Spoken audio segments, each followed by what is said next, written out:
প্রকৃত প্রতীক হচ্ছে হাত পাখা।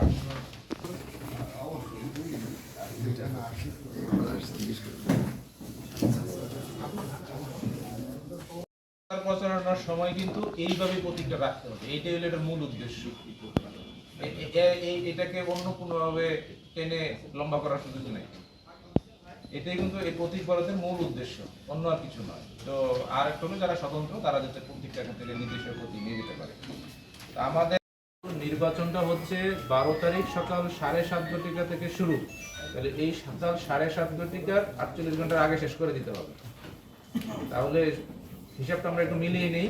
যদি 12 তারিখ সকাল 7:30টায় নির্বাচন শুরু হয়, তাহলে 11 তারিখ সকাল 7:30টায় হলো 24, 10 তারিখ সকাল 7:30টায় হলো 48।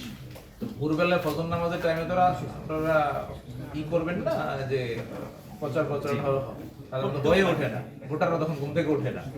তার মানে হচ্ছে আপনার 9 তারিখ রাত্রে 1টা, 2টা, 3টা যতক্ষণ পারেন, যেহেতু পরদিন সকাল 7:30 ঘটিকায় যে আপনার ফরমাত 10 তারিখ সকাল 7:30 থেকে আপনার আনুষ্ঠানিকভাবে প্রচারণার কার্যক্রম শেষ।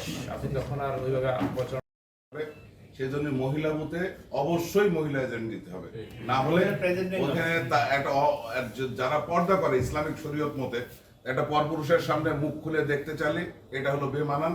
সেজন্য যারা মহিলা বুথে অবশ্যই মহিলা, এটা আমরা প্রিজাইডিং অফিসারকে বলে দেব। আমরা প্রিজাইডিং অফিসারের ট্রেনিং এর সময় এই কথাগুলো বলে দেব, প্রিজাইডিং অফিসার সেই অনুযায়ী ব্যবস্থা নেবে। ধন্যবাদ।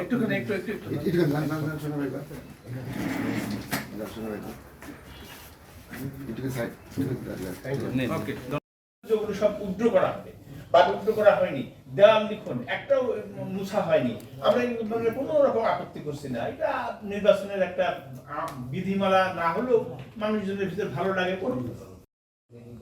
দেখেছেন যে আসলে সবার সাথে কথা বলেছেন, কে কোন দপ্তর কিভাবে এটা প্রচারণা করে যাচ্ছেন। আমরা ইসলামিক ফাউন্ডেশনের মাধ্যমে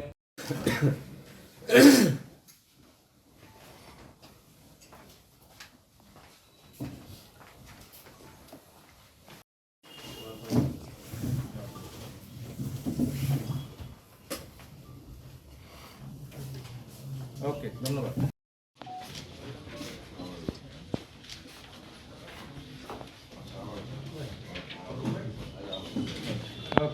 সব জায়গায় আমরা আমাদের পক্ষ থেকে গণভোটের ব্যাপারে প্রচারণা চালানো হচ্ছে, যাতে পিউপলরা বুঝে যে নির্বাচনের দিনে একই কেন হ্যাঁ দিবেন, কেন না দিবেন, এই বিষয়গুলো প্রচারণা করে মানুষকে বোঝানো হচ্ছে। আপনারা জানেন যে গত শরীর স্বাস্থ্য সব ভালো ভালো তো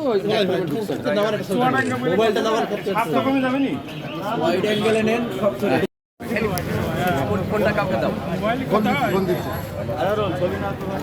আমি